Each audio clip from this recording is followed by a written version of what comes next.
Trauma Therapist Podcast Plus listeners can listen to episodes early and ad-free right now. Become a Plus listener by going to Apple Podcasts, searching for the Trauma Therapist Podcast, and signing up today.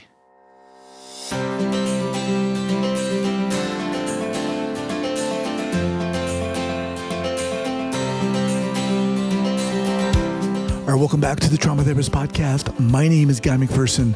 My mission is to help trauma therapists be their incredible selves, to be human, to be real, not just a clinician. I'm a big believer in who we are is more important than what we know. And this requires cultivating authenticity, genuineness, and vulnerability, and that requires intention. You can learn more about my courses and workshops by going to thetraumatherapistproject.com. That's thetraumatherapistproject.com. Let's get started. All right, ladies, here we go. So 5, 4, 3, 2, and 1. All right, folks, welcome back to the podcast. Very excited to have as my guest today, Corey Glied and Anna White. Ladies, welcome. Thank you. Glad to be here. Welcome. So Dr. Corey Glied is a licensed clinical psychologist born and raised in New York. She worked for over 15 years in city hospitals, providing both patient care and academic training, and has maintained a private practice in Manhattan since 2010, where she provides evidence-based treatments for anxiety, depression, and stress to a wide range of conditions. Anna White is a former Wall Street executive who experienced severe burnout and subsequent chronic illness during her years in the corporate sector. Type C traits, which we're here to talk about today, were a significant contributor to her declining health. After leaving corporate life, she founded a specialty care package company called Rest and Heal. So today, now, is it correct to say that you're both founders of the Type C Toolbox? That's right. Yeah. Okay. Really curious to talk about Type C behaviors and so forth, but welcome to the podcast. We're excited to be here. Awesome. So before we get going here now, Corey, as I stated in the interview, you're from New York, but share with the listeners, both of you, where you're from originally and where you are currently. I'm originally from the South, so born in Tennessee, lived in Tennessee and North Carolina through my childhood and early 20s, moved to New York City in 1999, and I've been here ever since, live on the Upper West Side, same neighborhood as Corey, which is how we know each other. I am a born and raised New Yorker. I would like to say I did leave for 4 years in college. I went all the way to Minnesota. So I've had my out of New York City's experience, and I have lived in Europe briefly. And then I came right back to the Upper West Side in New York City. Awesome. All right. So how did the Type C Toolbox, okay. First of all, how did you both meet?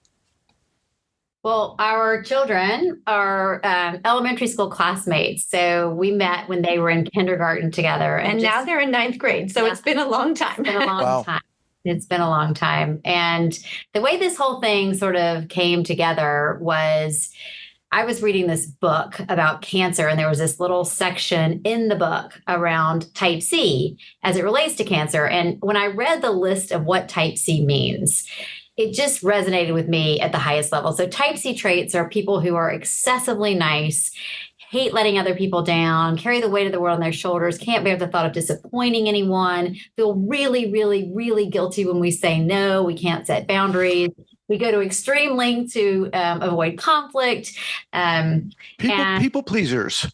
People pleasers, but a little bit complex than that. And so Corey and I had done some work together around my wellness business. And I brought up this notion of Type C to her, saying, I've never heard of it described like this before. And I think this fits me to a T.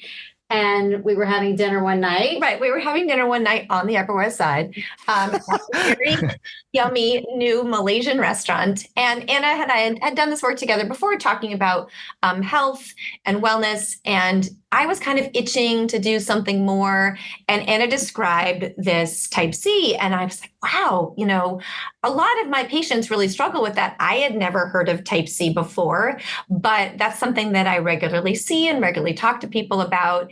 And we talked about, what would that look like if we were going to do something around it? And then that's really where the Type C Toolbox project came along, that we decided to work on some sort of educational platform that that helped people understand what Type C is all about. It can be lovely and wonderful to be a little Type C, but when it is taken to the extreme, in Anna's case, and in a lot of my patients' case, it leads to exhaustion, anger, resentment, people struggling with a lot of anxiety, a lot of guilt. It can also lead to a lot of physical health issues. So chronic pain, chronic fatigue, a lot of pelvic issues, stomach issues, irritable bowel, migraines. So a lot of these things were things that Anna experienced, but I have a lot of patients who fall into these categories. So we decided to start an educational project and then turned into our own podcast. And really, not a lot of people have heard of Type C. And there are some tips and strategies. Obviously, awareness is key, number one.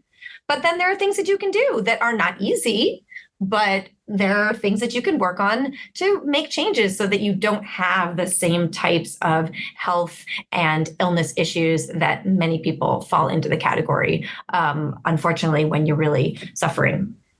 So I'm assuming many people have heard of Type A, which is like the go-getter. Why don't, if you would, describe Type A, Type B, and give us a little context there? Sure. Yeah. I mean, well, we think of Type A as people that are very driven, very competitive, can be sort of aggressive, veer towards perfectionism, go, like you said, go-getters. Type B, a little more laid back, more flexible, more passive, can be indifferent at times. I mean, there are health risks with all of these personalities. Mm-hmm. And it's really when, like Corey said, they're taken to the extremes, when we really push the boundaries on these things, then that's when we see a deterioration in health. Right. So and correct me if I'm wrong here, when we think of Type A, I think most often we probably think of men, but we do think of women, and probably with men, it's different perceptions, right? With men, it's like, he's Type A, da. And when you think of a Type A woman, a lot of times people can have a negative perspective of that. Excuse me. Now with Type B, right, and then Type C, as you were talking about Type C, I was thinking, do women fall into that heading more? Or so here's the challenge. Diagnosed? I think women seek treatment more in general across the medical board with medical doctors as well as with therapists and psychologists, psychiatrists. So I think it's easier to see them more. But over the course of my career, I've had not as many men, but definitely men that struggle with Type C. And I think women this is maybe a blanket statement, but women can feel a little more powerless than men in a lot of situations, especially in the corporate sector. That's how I experienced corporate life. And I think that feeling of powerlessness is very sort of Type C, feeling like you really can't say no, that you really can't set boundaries, that you have to prove yourself even more than the men do. And so I think that's an element. I think another thing is that I think that women are more likely to be rewarded for people-pleasing behavior, whereas a man may not be rewarded for that. And certainly, I mean, Anna talks about religion and the South as also really rewarding women who were nice and thoughtful and, did a lot for other people. Right. I mean, I know that actually in some Asian cultures, particularly in India, being very selfless is very lauded. It's very rewarded and appreciated. Right. So there are a lot of cultural kind of specificities and complexities with this whole thing. So Anna, when you were reading this in this book, you were like, this is me. This is, did it become like, holy crap, how do I deal with this? Did you seek treatment for this? Well, at that point, I had kind of done a lot of work on myself to try to get to a better place. So I wasn't at rock bottom when I read this. I had hit rock bottom several years earlier, but I had never heard it sort of described in these terms. And the real low point of my health was after I had my second child. I went on maternity leave and worked straight through the whole thing. and really burnt myself out. And that was a function of just being absolutely Type C. I worked for a very small firm. They were under-resourced. I felt extreme guilt about leaving them in a lurch, going on maternity leave. And so I offered to pitch in during my maternity leave, which is just, one of my biggest regrets in this life. But I think, there was a sincere offer to help. But then on the other side, there was a real taking advantage of a Type C person. Mm-hmm. And I mean, the sad part of this story is that I gave birth. The next day in the hospital, the boss calls to say, hey, we really need to get going on this deal. Oh, God, no. Can't make it up.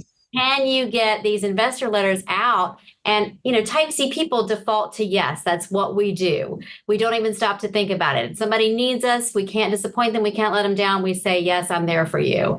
And so I literally went home from the hospital and the next day started working on this deal. 7 weeks of, working, nursing my child at the same time, up all night, calling, investors all over the world. The whole thing was completely bonkers. But at the end of it, I was a physical wreck, and it's just taken years to recover from that. It was just, yeah.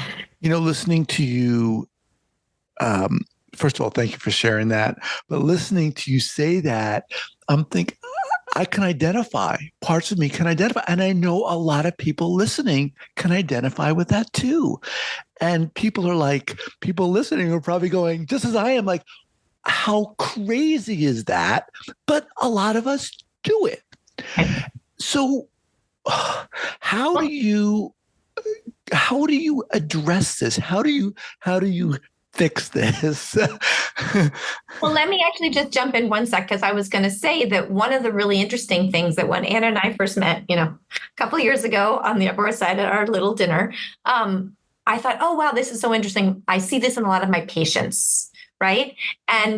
But since then, I start to see it in myself. I think it's Anna, we talk about how Anna definitely, her worst Type C traits were work related, but as I've learned more about this and understood, I can realize that I can get stuck in this with my kids.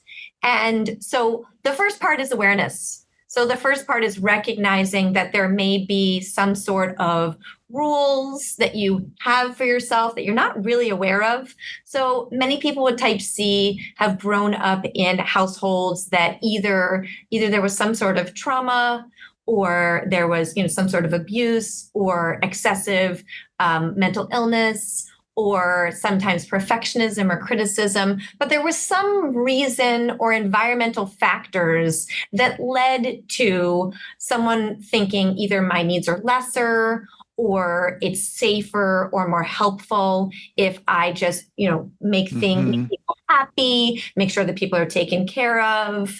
My needs, are not as important. I'm going to keep things more to myself. I'm going to really make sure that I take care of other people. So that was not necessarily the case in my household, but I think whether it was environment or being a woman or certain circumstances, I definitely can get sucked into doing too much for my kids. And then that leads to anger and resentment. And I see it. And I think it's so helpful to have this understanding that it's not healthy mentally or physically for us. And so if I may, what I'm hearing too is almost a hesitancy and maybe even an inability to engage with someone and to stand up for ourselves and say, you know what, I'm not really sure, or I can do that, or you know what, I don't have time to do that. It just reminds me, there's this woman on Instagram who is very funny. She does these, she shows herself doing these, she plays this like corporate person, and she provides both sides of the conversation. One's a polite side, and one's the kind of type A boss saying, you know what, Doreen, I'd really love you to come in today. And And this woman gives the other side. Anyway, it just reminded me of that. But I'm hearing, and I can relate to sometimes I don't want to engage. I don't want to, rock the boat. Right. And on the far end of the continuum, stand up for myself, or God forbid you have an argument or a disagreement. Right. Exactly. And so the first part is noticing, right? You can't make any changes unless you're aware. So Right. I would say, what are the things that we talk about? We talk about first noticing, are you doing this? Maybe why are you doing this? You don't have to spend a lot of time trying to figure out why, but it's really just about understanding there's a reason, not beating yourself up about it. There's probably a reason somewhere. It could be multifactored, but there's probably a reason. And then it's about a willingness actually to sit with discomfort. We talk about, often we feel guilty if we don't do certain things, or we feel worried if we don't do certain things. So really what we talk about on the platform is, could you sit with that? Would you be willing to, in order to make sure that you take care of yourself and you're not completely ignoring yourself, sit with some guilt, sit with some worry? What happens? What are the costs when you just give into that worry and guilt? How does that hurt you? How does that maybe lead to anger so that you're not as great to be around? How does that make you more tired? Would you be willing to try exploring sitting with guilt and not doing the thing that you feel you need to do, and just be on a journey, explore, well, what happens if I do that? It's not easy at all. Of course. Our bodies are made to protect us from danger. We have the fight or flight response. We have anxious feelings that really try to help us not put ourselves in danger. So we're really talking about doing the opposite of what feels comfortable, which is hard. And another thing that we do is, a lot of times Type C people are not comfortable using their voices. We have not used our voices for many, many years. So we don't have the language that we need in certain situations. And so what we really try to do is provide people some very, very practical tools. When someone comes to you and they're asking you to do something, and you are somebody who just defaults to yes, what can you say in that moment? What can you do in that moment to buy yourself some time, to say no thoughtfully and gracefully? How can you just work in a way that's going to put yourself in a better position to not take all this on like you're so accustomed to doing? So we really try to just focus on very, very practical things that people can do. So one of the things we talked about with Anna and the maternity leave, when the boss calls her, like, what do you do in that moment? You're frozen. Oh my God, you feel guilty, right? So a great thing is called the delay tactic. We did not make this up. This is something that's, available to anyone. It's part of the assertiveness training toolbox. But can you say something like, let me think about that. Can I get back to you? Let me talk with my husband about that. Or I need to check my schedule. Any type of delay tactic, so that you can slow down and really think about, if I do this, will this hurt me? Right. If there's flexibility, we're not saying you never say yes. Right. It's just not defaulting always to yes. And then we have a whole list of ways to say no that a Type C person can handle, right? Because you can't just say, like your example of the Instagram person, you can't just be kind of bossy and say, well, no, I can't, right? You have to say it. For a Type C person to be able to say no, they have to say it in a way that they feel comfortable with. And people may not have actually had that experience practicing that. Maybe you grew up in a household or a cultural environment where you really couldn't say no. So you really just don't have that skill. We also talk a lot about being kind to yourself, just, not blaming yourself. Lots of people struggle with this, and there are tools that can be helpful. So let me just remind everyone, I'm speaking with Anna White and Dr. Corey Glied, the Type C Toolbox Project. Now, so this is a platform. Now, what do you offer on this platform? We have a blog. So we have a website that has, over 100 blog posts now. It's so funny because when we first started this, we thought, are we going to have enough material to create a blog? And I'm sure you're the same. Like, the ideas just keep coming and people have ideas, and there's just so much that we want to talk about. So we have a full blog. We've got some resources on our website, like a cheat sheet. We've got some, therapist recommendations, but we have a podcast. We have about 45 episodes. We have an Instagram feed where we try to post something daily. We're pretty good about that. And we've started working on workshops and training. So we've given a couple of talks, and we're working on some workshops. But, for the most part, the idea is to try to make people not feel so alone, create some of this community, make people realize that we have these resources, and also try to think about ways to get into businesses so that we can be talking to team members, managers, and helping them realize Type C people are some of your best employees. You don't want to lose them to burnout. So teaching them and giving educational options for them to realize, Anna, you know what? You've been working really hard. I'm not going to add another project to your plate. Or Anna, I see you haven't taken that much vacation. I think you need to take some vacation, right? So I have had lots of patients who have gone on either medical leave or quit jobs, and that's not good for employees. And Type C people will not tell you how they truly feel. We do a lot of lying or massaging of the truth because we want to avoid the conflict. We don't want to let you down. And so it's very hard for someone with these traits to say, I'm really struggling. I need to take a step back. Sometimes we just tend to operate in more extremes. Like, I just have to leave. I just have to get out, instead of really addressing, trying to come up with a solution that's a little bit less extreme. Right. Yeah, this is really interesting to me because I think so many of us have at least some traits of what you're talking about. And just to be clear, this is not an official diagnosis, right? No, but we cannot make it up on our own. So Anna was reading this book, and there has been research done on Type C traits related to cancer, predominantly in the 70s. And the things that they found were that it leads to actually a worse prognosis. So if you think about the Type A person as someone who spends a lot of time thinking about themselves and who's kind of a fighter, the Type B person is kind of lax, but the Type C person is really very suppresses a lot, which is never good for a prognosis and isn't really a fighter. So, we're not saying that there is any medical, blame here in any way, but it is a real trait. And as you know, Type A and Type B were also developed related to illness, heart disease. So, I think it's really just something to work on. It's let's be aware of Type C too. We all know about Type A and Type B. So you talked about, giving talks and so forth. And can we get a little specific? Maybe do a little case study of people you've worked with, some of the things they've presented to you and how they show up, and maybe how you would work with them. What would you suggest, for example? Sure. Well, we can either talk about you.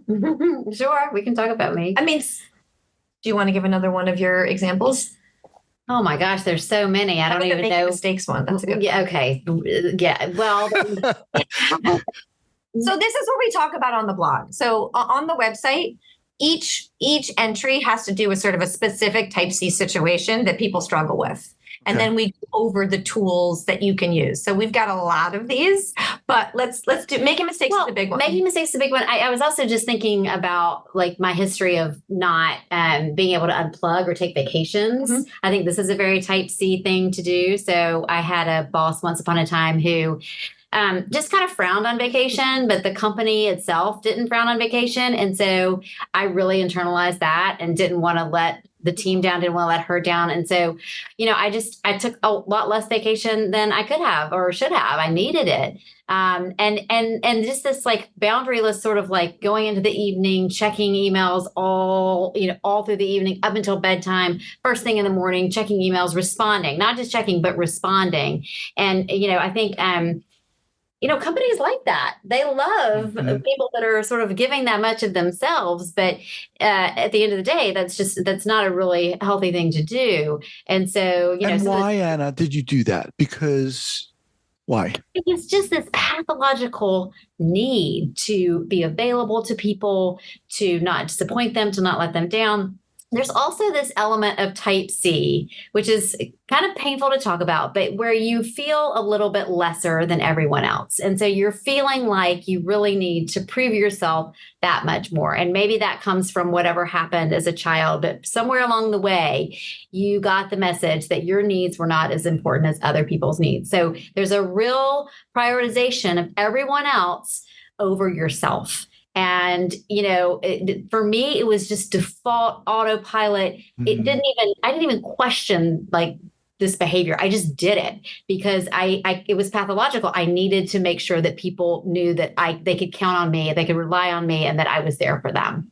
Yeah. I would say that is something that would be true of all the people that I've seen over the years who are, in this guise, these type C traits, that there is a feeling of lesser, a feeling I need to prove myself. Lower self-esteem.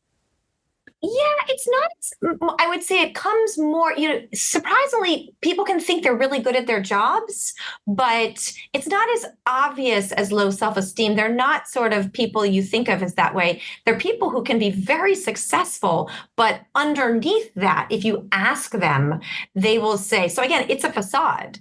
They will not, it's not as obvious. You wouldn't pick them out that they're not shy. But they're definitely people who work so hard to make sure that they don't make anyone unhappy. They don't disappoint people. So, I've had many patients over the years. Sometimes it's at work where they're just, like Anna was talking about, working excessively, taking work home, having a harder time on, stopping work. Or sometimes it can be at home with kids where I see, just working so hard to make kids happy and burning yourself in that way. I've had patients, unfortunately, who've really hit rock bottom because they're doing this to themselves and wake up thinking like, I don't want to go on, having passive suicidal thoughts. And the hard part also, I would say, is that a lot of times when people do so much for other people, whether it's at a job or for friends or family, if you start to change that, not everyone in your life loves that. So that's another thing we talk about, which is that if, like, I had a patient and she was, wanted to take medical leave, she was passively suicidal, having a hard time getting to work. And we talked about like, okay, now you're making these changes, whether you like it or not, you gotta, anxiety and guilt, we need you got to stop working. You got to do this. You got to do that. And the work commented, right? She used to be the 150%er. And so they weren't seeing as much put out product from her. And they weren't so happy with that. And, I was bummed out, but I also realized like, you're going to get this. And definitely type C people can be susceptible to relationships where they either have a friend who's a taker, or in worst case scenarios, they're very susceptible to abusive relationships, whether it's with a friend or an intimate partner. And so sometimes partners and friends are not as happy with you when you make these changes. Right. And this so is deep. Yes. This is deep. I mean, what I'm getting here is almost a feeling of a lesser, you said it, Anna, self-worth. Yeah. But like the space that I take up isn't as valuable as the space that you take up. Right. And this is really, I know people listening to this are like, oh my God, part of this is me. I can't step into, I can't engage. I can't say, I can't even say, you know what, hang on a second. Let's talk about this tomorrow, or let me talk to my partner about it. Creating that space, that is, I can't even think about that. It's too much, And one of the things we talk about is that's not going to change. That may be a part of you, but it's an awareness and also noticing how does that drive your behavior that hurts you in the long run. Right. So a huge part of our work is explaining to people and getting you to ask yourself, what is the cost, right? All these changes are really difficult. People may not be as happy with you in the worst case scenarios, and you may feel guilt. You may feel anxiety. Why would you do that? That sounds horrible. So it's really about recognizing if you continue to act in this way, what's the cost? What's the cost on your health? What's the cost on your mental health? How much anger are you feeling? How much fatigue and exhaustion are you feeling? Would you be willing to try something different, which is really hard? But ultimately, it's about being willing to care about yourself. And when you feel lesser, that is so hard. So that may not change, but are you willing to act in a different way? Even though you may feel this way deep down, would you be willing to act? I always like to, if I can find anyone, if someone has a child, do you want to be role modeling this behavior? Is this how you grow up? Or, any type of example, what would you say to a friend in this situation? Because that can help people get out of themselves. What are you, nuts? Right, How exactly. are you? You're not gonna take your maternity leave? Right. Oh my God. All right. So as we kind of wind down here, you also have a podcast. What's the name of your podcast? Type C Toolbox. We are Awesome. sort of across the board Type C Toolbox. Well, smart. I mean, awesome name. That's awesome name. So, and who do you have on the podcast? Sometimes it's us. And then frequently we have guests, and then we have all types of anything related to health, really, mental health and physical health. We've had an acupuncturist on. We've had a naturopathic doctor. We got a sleep doctor on, just anything that sort of intersects with Type C and health. We love to talk to experts in their field, talk to them about, hey, do you have any Type C patients? And how does that sort of manifest in your world? And talk to us about that. It's been such an amazing learning experience. We also had a lawyer who is very not Type C, but she's a woman and she sort of understands that, the pitfalls. And so that was really fun because she talked about ways that she stands up for herself. She talked about posture. And so we just like to find people that we think would be beneficial for someone who has Type C to hear from. Well, awesome. All right, ladies, as we kind of wind down here, how do people contact you? Well, let me ask you before you answer that. So they're going to go to your website, typectoolbox.com, and you have the blog. What are you offering on the website to help people?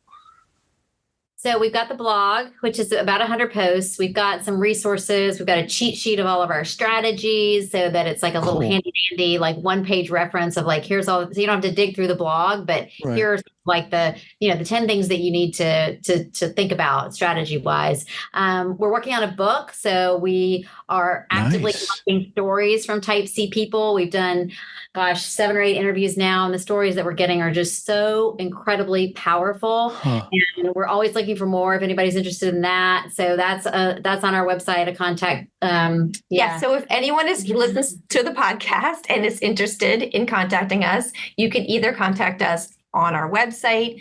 It's typectoolbox@gmail.com. You can send us a message on Instagram, which is also Type C Toolbox. But we are working on this book, and we would love to hear people who want to share their story. We make them anonymous. It's over Zoom, so it's very easy. Yeah. Very cool. I'm just adding you on Type C Toolbox right now. Very cool. Ladies, awesome. Super interesting, super inspiring. Anna, thank you for sharing your personal story. Really appreciate that. And ladies, I'd love to have you back at a later time. Anytime. I'd love to keep, abreast of what you guys have going on here. Again, typectoolbox.com. We'll have it linked up here at the show notes page at the traumatherapistpodcast.com. Thank you so much. Thank you. Thank you. All right. Take care. Take care.